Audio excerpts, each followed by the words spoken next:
Delhi airport रे अघटन घटी 3 जनकर जीवन जाई सारिलानी, जहाँकि प्रबल वर्षा जोगु भुशुड़ी पड़ी दिल्ली इंदिरा गांधी अंतर्जातीय विमानबंदर टर्मिनाल 1 रो छात। एथिरे 3 जनकर मृत्यु घटी बेले 6 जन गुरुतर होइछंती। आउ छात भग्नावशेष तले किछि कार मध्य चापी होई रहिछि एवं कार भितरे थिबा लोक माने आहत होइछंती। तेबे भोर 5:30 बेले एही अघटन घटिछि। घटनास्थल में अग्निशम बाहिनी एवं उद्धारकारी टीम पहुंची उद्धार कार्य को जारी रखिछंती। सेपटे टर्मिनाल 1 को सामयिक पई बंद रखिछंती विमानबंदर कर्तृपक्ष। एथिसहित यात्री सुरक्षा पई चेक इन काउंटर को मध्य बंद रखा जाइछि। तेबे केंद्र बेसामरिक विमान चलाचल मंत्री राममोहन नायडू ट्वीट करी उल्लेख करिछंती जे छात भुशुड़ीबा घटना से निजे मॉनिटरिंग करुछंती।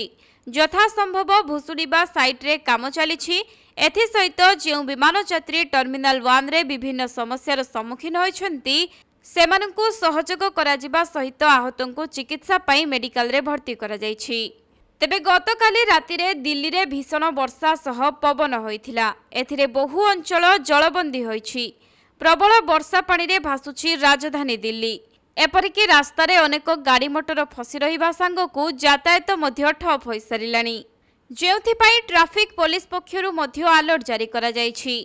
दिल्ली रिंग रोड रे वर्षा पानी जोगु अनेक समस्या उपजुछि। एहारी भितरे पुणी आज विमान बंदरर छात भुशुड़ी पड़िबारु परिस्थिति धीरे धीरे जटिल हेउथुबा देखिबाकु मिलिछि।